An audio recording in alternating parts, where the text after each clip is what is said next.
Aynen. Siz Nasıl? nasılsınız? Suriye. Buyurun. Siz nerelisiniz? Suriye. Ben Aynen. Mersin'de oturuyorum. Mersin'de. Ben de Mardin'de oturuyorum. Ben Mardin'de oturuyorum. Ben Kürdüm. Suriyeli E, değilim. ben de doğuluyum. Ben de Adıyamanlıyım. Ahlen ve sahlen. Tıp Kürdi zane, Kurmancı zane. Çok bilmiyorum. Sadece bir iki kelime. Ah, yani o zaman sen Kürt değilsin. Yani ana dilini Hayır bilmeyen babam, birisi. hayır babam Kürt. Baban Kürttür fakat sen Kürt değilsin. Sen Kürtçeyi bilmiyorsun. Kürtçeyi Ama bilmeyen şöyle birisi. annem Türk, babam Kürt. Annem öldü zaten. Yakın zamanda öldü. Allah rahmet eylesin inşallah. Sağ ol. Kürtçeyi babaannemle dedem arasında konuşuyorlardı. Akrabalar arasında babam konuşuyordu. Bizim içimizde hiç olmadığı için ben pek fazla öğrenemedim yani işin açıkçası. Ha.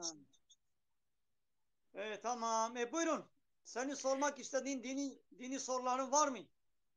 Aha sen dinle ilgileniyorsun. Dini Evet ben sorularım. hocayım. Ben hocayım. Ben imamım. Ben burada dini sohbet ediyorum. Dini vaaz Tamam nasihat ben de ediyorum. dini sor. Hocam inanır mısınız? Namaz kılıyorum arada. E, Ara sıra. Yani yok. Tam düzenli oturtamıyorum biliyor musun? Hmm. Mesela sabah akşam sabah ikindi öğlen kılıyorum. Akşamla yatsı mesela çok yoruluyorum kılamıyorum. Allah Allah. Yani o kadar yoruluyorsun ki namaz kılmaya, Allah'ın huzuruna gitmeye fırsat zaman yoktur. Yani Doğru. peki bu Yani Allah katında, bak Allah katında bu mazeret kabul olur mu? Allah bu mazereti kabul eder mi? Yarın hayır, öbür gün öldüğü zaman kıyamet gününde valla benim işim gücüm vardı. Ben işi gücü yetiştiremiyordum. Ben namaza yetiştiremiyordum. Benim işim gücüm vardı. Allah Teala bu mazereti kabul eder mi? Eder mi? etmez. Ha evet. Etmez yani. Çünkü Namaz Allah diyor kılmamak ki için hiçbir bahane yoktur. Namaz Allah diyor, kılmamak için bir bahane vardır. Aklı yerinde değilse ya da ölmüş ise ya da daha ergenlik çağına gelmemişse. Bu üç şeyin dışında komada da dahi olsa, yoğun bakımda dahi olsa, aklı yerinde olduktan sonra kılabildiği gücünün yettiği kadar öyle yatalak şeklinde yatarak, uzanarak velev ki abdestsiz de olsa, yoğun bakımda abdest kılma imkanı olmasa öylece kılabildiği şekilde kılması gerekir. Namaz Allah'ın emridir. İslam'ın şartlarından bir tane şartıdır. aynen diyor ki her günahla gelebilirsiniz affederim ama namazı affetmem diyor. Ya bütün Bunu günahları Müslüman olduktan sonra hayır Allah-u Teala bütün günahları affedebilir. Affedebilir. Sadece şirki affetmez. Yani Allah'a ortak koşan, yani Allah'ın yasalarını beğenmeyip Allah'ın yasaları dışında yasa belirleyen, yasama yetkisini Allah'ın dışında başkalarına veren, yani Allah'a ortak koşan kişiler yani öylece ölürse bunlar affedilmeyecek. Bunun dışında Müslüman olduktan sonra Allah-u Teala dilediği kişiye isterse günahlarını affeder. doğru.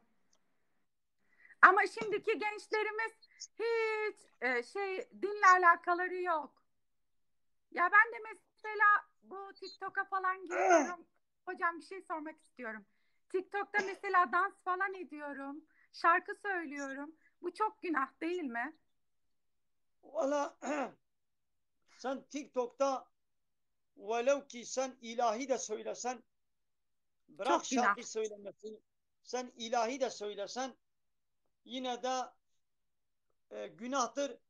Hem vücudunun açık olması Çok hasebiyle bu açık bir günahtır. giyinmiyorum. He? Çok açık giyinmiyorum ben. Mesela Ya daha açıklığım bu bunun kadar. dışında nasıl açık giyineceksin? Yani Ha? bunun dışında daha nasıl açık? Ya Hayır boynun hocam. gözüktükten sonra, saçlar gözüktükten sonra, yüzün gözüktük yani daha neren açık? Hocam Kollar tamam haklısın ağzı da buraya, sen buraya kadar TikTok'u açık. gördün mü? TikTok'u E, gördün mü? millet nasıl açılıyor? Ben yine Tamam, düzgünüm. doğruydu. Ya o da açık saçık. Ya açık olduktan sonra ister 2 santim olsun ister 3 santim olsun. Yani santimlerle günah belirlenmez. Valla onunki 5 santim 10 santim açıktır. Benimki 3 santim açıktır. Fark etmez. Açık olduktan sonra ister 1 santim aşağı ister 1 santim yukarı fark etmez. Açık açıktır. Yani ha bir kadın ha böyle de. Eğer ben bir kadın ha böyle bir kadın ha böyle de açık olsa haramdır. Bir kadın boynunun, saçlarının yani tüm güzelliklerinin gizlemesi gerekir. Nur suresi 31. ayet ve Ahzab suresi 59. ayet. Bakarsan Kur'an-ı Kerim'den meallerden ne demek istediğini anlarsın yani. İster tam açık ol, ister yarı açık ol. Fark etmez. Günah Aynı günahtır. günaha mı giriyor? Ya günahtır yani. Giyinik Bizim çıplaklar. Bak bir ya tane daha abimiz var. bundan Bir şey söyleyeceğim hocam. Bir tane abimiz var. Ondan sonra diyor ki mesela diyor bayan diyor açık giyinip karşıma geçiyor diyor. Gözümü kapatıyorum diyor. Karşımdan geliyor diyor. Yine günah işliyorum diyor. O zaman diyor günah işlememek için evden çıkmayalım bak, diyor. eğer kendi rızasıyla bakarsa bu günaha girer. Fakat ilk diyelim ki bakışta bir istemeyerek oraya o tarafa baktı, açık bir saçık kadın gördü. Hemen gözünü çevirmesi gerekir. Yok ısrar edip devam ederse bakmaya o zaman günahtır. Hemen yönünü çevirdi, günah olmaz. Bu günah değildir. Ya zaten Ya şimdi dünya bir imtihan, irademizi korumamız lazım. Biz de koruyamıyoruz ya. Bu nasıl olacak bilmiyorum yani. Vallahi ya şimdi sen dışarı çıkınca sen maske takıyor musun? Maske. Evet takıyorum. Bu bir sene önce bu hastalık yaygınlaşmadan önce, daha bu hastalık çıkmadan önce, bu korona hastalığı çıkmadan önce eğer birisi deseydi valla günahtır böyle ağzı açık bir şekilde günahtır çıkma günahtır deseydi Allah'ın İslam'ın emridir diye ağzını burnunu kapat öylece çık deseydi yani sen böyle yapar mıydın? Yapmazdım. Doğrusunu. Fakat şimdi bak o virüs gözle görünmeyen virüs korkusundan ağzını burnunu kapatıyor. Bak Allah-u Teala diyor ki göğüslerinizi de boyunlarınızı da saçlarınızı da kapatın. Güzelliklerinizi gizleyin. Allah diyor ki vücutlarınızı güzelliklerinizi gizleyin. Allah bunu emrediyor. Biz bu emri yerine getirmiyoruz. Allah bizi cehennemle korkutuyor. Allah bizi cehennemle tehdit ettiği halde biz korkmuyoruz. Fakat o korona virüs korkusundan ağzımızı, burnumuzu öyle kalın bir maskeyle kapatıyoruz. Doğru, haklısın hocam. Ben böyle dikkat ettiğim bir nokta vardır. Şimdiye kadar açık saçık giyinen kadınlar, tesettür emrine riayet, dikkat etmeyen Müslüman kadınlar, yani kapalı olmadıkları halde inkar etmedikçe yine Müslüman sayılırlar. Ya diyorlar ki bu kapalı kadınlar, bu çarşaflı kadınlar nasıl idare ediyor? Nasıl bu sıcakta böyle o çarşafın altında dayanıyorlar diye. Valla biz idare etmiyoruz sıcaktan, biz idare etmiyoruz diyorlardı. Fakat şimdi o açık saçık kadınlar, o peçeli çarşaflı kadınlardan daha çok fazla onlar kendilerini, ağızlarını, burunlarını nefes alamayacak şekilde kapatıyorlar. Demek ki isteseler Allah için de örtünebilirler. Aslında sıcaktan korunmanın tek yöntemi kapalı giyinmektir. İnsan ne kadar giyinik olsa o elbiseler ona gölgelik yapar, güneşin zararlı ışınlarından korur. Ne kadar açık saçık olursa güneşin ışınları çıplak vücuda temas ederse kadın o kadar sıcaklık hisseder. o kadar sıcaktan, terlemeden dayanamaz. Allahu Teala diyor ki, hangi ayet şimdi hatırıma gelmiyor. Diyor ki size elbise indiren, sizin için elbise indiren, o elbiselerle sıcaklıktan korunmanız için size elbiseler gönderdi. Bak, sıcaktan korunmak için elbise. Demek ki bu çarşaflı, kalın, uzun giyinik kadınlar aslında bir nevi şemsiye altında, gölgelik altındaymış gibi aslında çok serinliktedirler. Açık saçık giyinen bayanlar, ha şu anda senin bu şekilde sen güneşin altına gidersen sen çok sıcaktan sen bunalırsın. Hocam sana bir şey söyleyeyim mi ya? Benim en açık giyindiğim şey tişört budur ha. Ya videolarıma bakabilirsin. Ya Yani valla bu da fark etmez. hayır, ben Ya, normalde sana bir şey söyleyeyim mi? ya Şort bu da günahtır. falan Ya, giyiniyordum. Beni dinle ya bir. Ben bundan normalde daha şort açığı falan yani kaldı 2 santim daha aşağı daha fazla. Diyelim ki şu Ya anda bunu sana bir şey yine söyleyeyim mi? Bunu haramdır. Bak bu evin günahtır, içinde günah. giyiyorum. Yani bir daha giymemeye çalışırım da. Eskiden mesela şort falan giyiniyordum. Mesela bu sene yani bu sene değil de birkaç senedir şort giymiyorum. Etek giymiyorum mesela. Ya valla biliyorsun şimdi Allahu Teala diyor ki Nur suresi 31. ayet, Ahzab suresi 59. ayet. Ey Muhammed, mümin kadınlara söyle, gözlerini harama bakmasından sakınsınlar, ırzlarını, namuslarını korusunlar ve güzelliklerini gizlesinler, açığa vurmasınlar. Yani açığa vurduktan sonra ister 5 santim olsun, ister 10 santim olsun, ister e, ne kadar olduktan sonra bu haramdır. Bir de Peygamber Aleyhisselatü Vesselam bir hadis-i şerifte diyor ki 2 zümre vardır ki, 2 sınıf insan vardır ki daha ben onları görmedim. Benden sonra ortaya çıkacaklar. Bunlar Allah'ın laneti onların üzerinedir. Onlar cennetin kokusunu dahi duymayacaklar. Halbuki cennetin kokusu 500 sene mesafeden de hissedilen bir kokudur. Onlar nedir? Diyor ki bir kavim, bir grup insan çıkacak, ellerinde ineklerin kuyruklarına benzer bir şey var.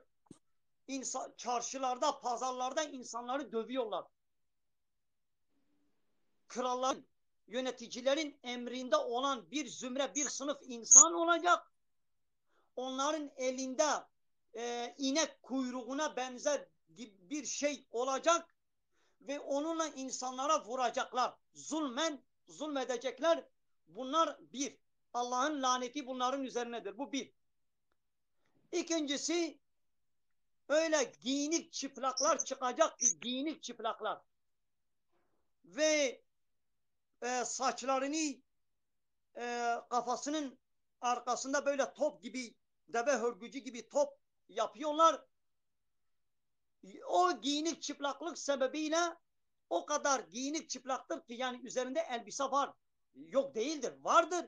Fakat giyinik çıplaklık nasıl oluyor? Ya dardır, ya kısadır ya da incedir. Öylece erkeklerin dikkatini kendilerine çekiyorlar. Şehvetleri tahrik ve harekete geçiriyorlar, tahrik ediyorlar. Böyleleri Allah'ın laneti onların üzerinedir. Peygamber Aleyhisselatü Vesselam söylüyor. Giyinik çıplaklar. Vallahi o dar elbiseleri, o dar elbise, o yarı çıplak giyinen kadınlar o diğer plajdaki çıplaklardan daha beter insanları tahrik ediyorlar. Bu çok günahtır. Müslüman bir kadına yakışmaz böyle yarı açık. Bir şey Açık. soracağım hocam. Bu kafama çok takılıyor. Mesela gavurlar, Hristiyan olanlar mesela ailelerinden nasıl görüyorsa e, mesela diyelim ki onlarda namus kavramı yok, açıklık kavramı yok. Peki onlar nasıl yani onlar direkt cehenneme mi gidecek? Onu çok merak ediyorum mesela. Ya şimdi İslam'ı din olarak kabul etmeyen, Allah'ın son peygamberi son peygamberi Hazreti Muhammed ve ondan önceki peygamberleri son kitap Kur'an-ı Kerim ve ondan önceki kitapları kabul etmeyenler, velev bir peygamberi inkar eden, son peygamber Muhammed'i kabul etmeyenler, bunlar hepsi kafir olurlar. Bunların yeri cehennemdir. Öldükten Ama sonra mesela diyelim ki çocukları bilmiyorlar, aileden ne görüyorsa onu uyguluyorlar. Evet, doğrudur. Bu çocuk O zaman çevresi öyle onu yetiştirdi. Annesi babası onu Hristiyan üzerine, Mecusi üzerine, başka İslam'ın dışındaki dinler üzerine onu yetiştirdi. Bu çocuk büyüdükten sonra sorumluluktan kurtarıyor mu? Kurtarılmıyor. Hayır, kurtulmuyor. Allah-u ama Teala ona anlatan Allah-u Teala biri yok. kitap göndermiş, peygamber göndermiş. Eğer İslam'ın sesi, İslam'ın adı, İslam peygamberi Muhammed'in daveti kulağına geçmişse, yani duymuşsa, haberdar olmuşsa, son din İslam'ın, son peygamber Muhammed'in, son kitap Kur'an'ın gelmesinden haberi olmuşsa ve araştırıp iman etmemişse, araştırmamışsa, iman etmemişse, bu sorumlu olur, bu cehenneme gider. Nereden bilsin? Eğer gelmemişse nereden bilecek? Diyelim ki hiçbir İslam'dan haberi yok. Hiç İslam'ın adını duymamış. Son peygamber Muhammed'in adını duymamışsa bu sorumlu tutulmaz, bu cennete gider. Fakat mümkün değildir ki illa Hristiyan alemi, Avrupa, bütün dünya şu anda İslam'ın, son din İslam'dan haberleri var. Son peygamber Muhammed'den haberleri var. Hele Hristiyan olan, Yahudi olanlar, Hristiyanım diyen, Yahudiyim diyenler hemen hemen hepsi İslam'dan, Muhammed'den, Kur'an'dan haberleri var. Araştırmasalar ölürlerse bunlar kafirdir, cehenneme gider. Ya zaten hocam, Allah bir şekilde onlara yansıtır yani, şu dinden şuradan gidin, ona bir işaret gönderir muhakkak onlara diye düşünüyorum ben de. Doğru değil miyim? Ya Allah-u Teala zaten onlara yol göstermiş, peygamber göndermiş, kitap göndermiş, akıl da vermiş. Yani iman etmemek için hiçbir bahane yoktur. Ya onları bırak, kendine Müslümanım diyen, bak, kendine Müslümanım diyen bizler, bir adam, bir kadın Müslümanım diyor. Müslüman topraklarda kendini Müslümanım diyen zannedelim. Bizimle onlar arasında hiçbir farkımız yok. Ben ne de onu giyinmesinden, diyecektim. ne kıyafetinden, Gerçekten ben de ne onu yemesinden, diyecektim. ne ticaretinden, hiçbir şeyinde bizimle onlarla arasında farkımız yok. Biz dinimizi bırakmışız. Onlar nasıl bizim dinimize gelecekler? Doğru. Evet. Haklısın. Şimdi benim böyle bir kaidem, Kur'an'ım vardır. Benim canlı yayınıma gelen her kim olursa olsun ben onlardan bazı sorular soruyorum. Müsaaden varsa sana da sorabilir miyim? Sor. Bekliyorum. İlk sorduğum soru kelime-i şehadettir. Bize kelime-i şehadeti söyler misin? Eşhedü en la ilahe illallah ve eşhedü enne Muhammeden abduhu ve resulü. Aferin. Aha, manasını da bize söyler misin? Onu bilmiyorum. Allah tektir mi, öyle bir şey? O kelime-i tevhiddir. Ya eşhedü en la ilahe illallah. Kelime-i şehadet. Eşhedü'yü başına koymadan la ilahe illallah dese bu kelime-i tevhid olur. La ilahe illallah Muhammed Resulullah kelime-i tevhiddir. Eşhedü en la ilahe illallah ile başlarsa kelime-i şehadettir. İkisi de aynı şeydir. Fakat başında Allah'ın varlığı, birliği tek midir? Şimdi manasını söyleyeyim. Önemli olan manasını bilmektir. Genellikle halkın arasında şöyle bir mana veriliyor. Bu yanlış bir manadır. Ne diyor? Şehadet ederim ki Allah'tan başka ilah yoktur. Ve yine şehadet ederim ki Muhammed Allah'ın elçisidir, peygamberidir, kuludur. Evet. Yarısı doğru, yarısı yanlış. Diyor ki Allah'tan başka ilah yoktur. Bu yanlıştır. Allah'tan başka hak ilah yoktur diyeceğiz. Allah'tan başka. Bak, Allah birdir değil. Allah burada birdir denilmiyor. Allahu ahad, Allah birdir. Burada Allah'ın tek ilah, tek hak ilah olduğundan bahsediyor. Peki ilah nedir? İlah kendisine itaat edilen kişi demek. Yani sen kime itaat edersen, kimin emir ve yasaklarına itaat edersen, boyun eğersen onu kendine ilah etmiş olursun. Ya Allah'ın kanun ve yasalarına itaat edeceğiz. O zaman Allah'ı kendimize ilah etmiş oluruz. Ya da Allah'ın dışında başka bir insanın belirlemiş olduğu kanun ve yasalara itaat edeceğiz. O zaman o insanı kendimize ilah etmiş oluruz. İlah demek yasa belirleyen, kanun koyan demektir. Biz de diyoruz ki la ilahe illallah. Allah'tan başka hiçbir hak ilah kabul etmiyoruz.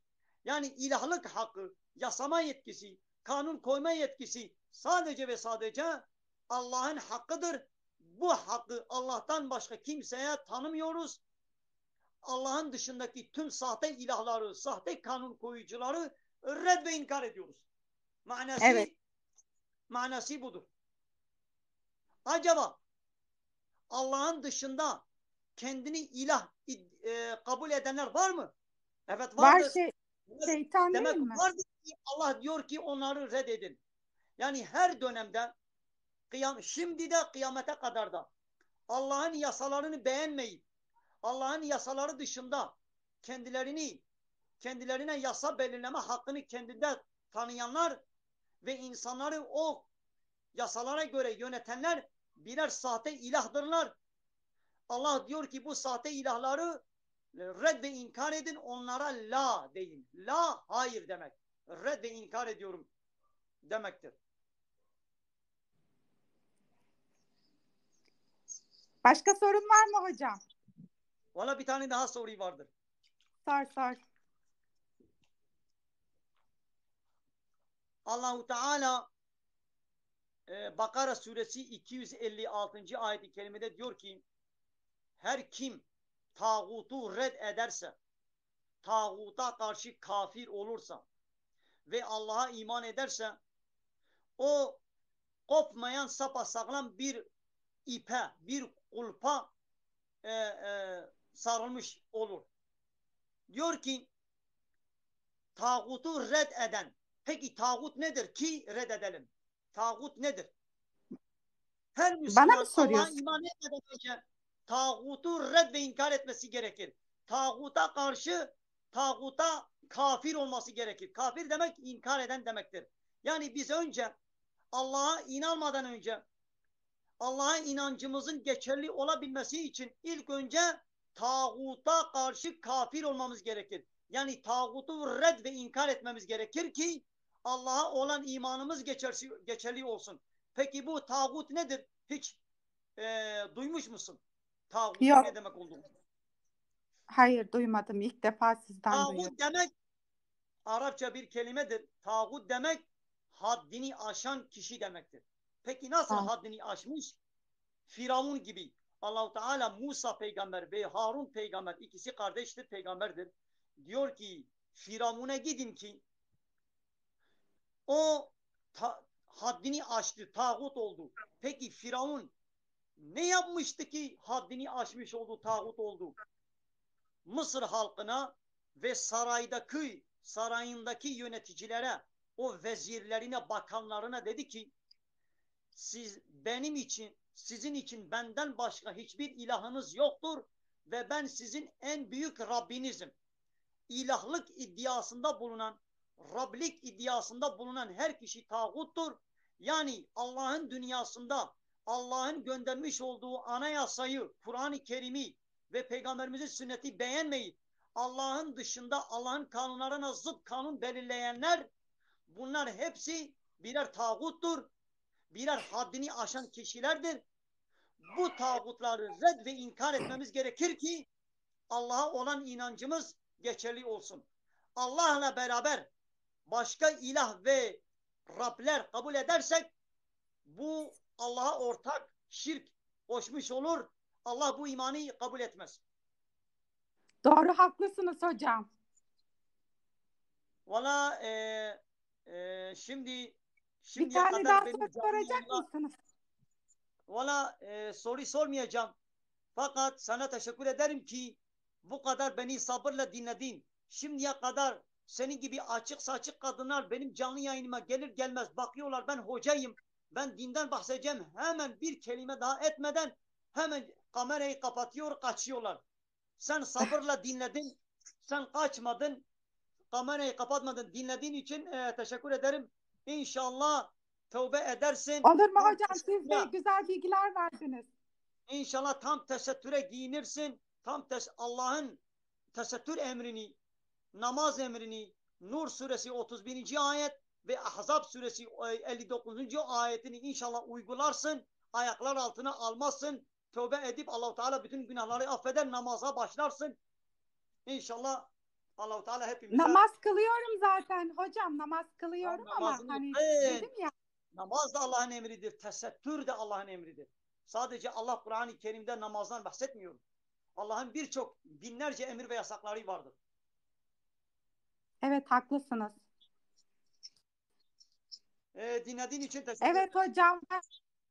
Söylemek istediğiniz bir şey yoksa kendinize iyi bakın. Aynen, Allah rahatlık versin. Başka söylemek istediğiniz bir şey varsa? Yok, sağ ol, teşekkür ederiz. Allah rahatlık versin. Kendine iyi bak. Aynen olsun.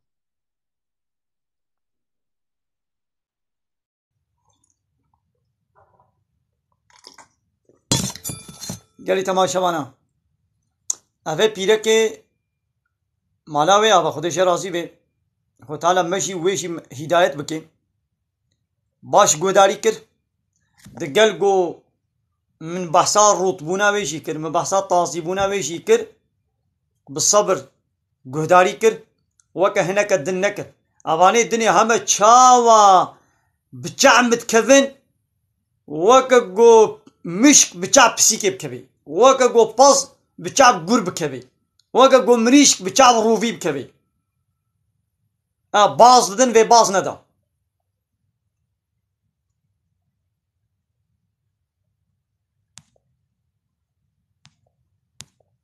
اره ابا و پیره که معنی کلمه شهادت نزانی بو نولو ابا گهداری کر علمی معنى طاغوت نزاني بو قهداري كر عالمي إن شاء الله بلكي تفتش بكي وزي تتر إن شاء الله باش حافظ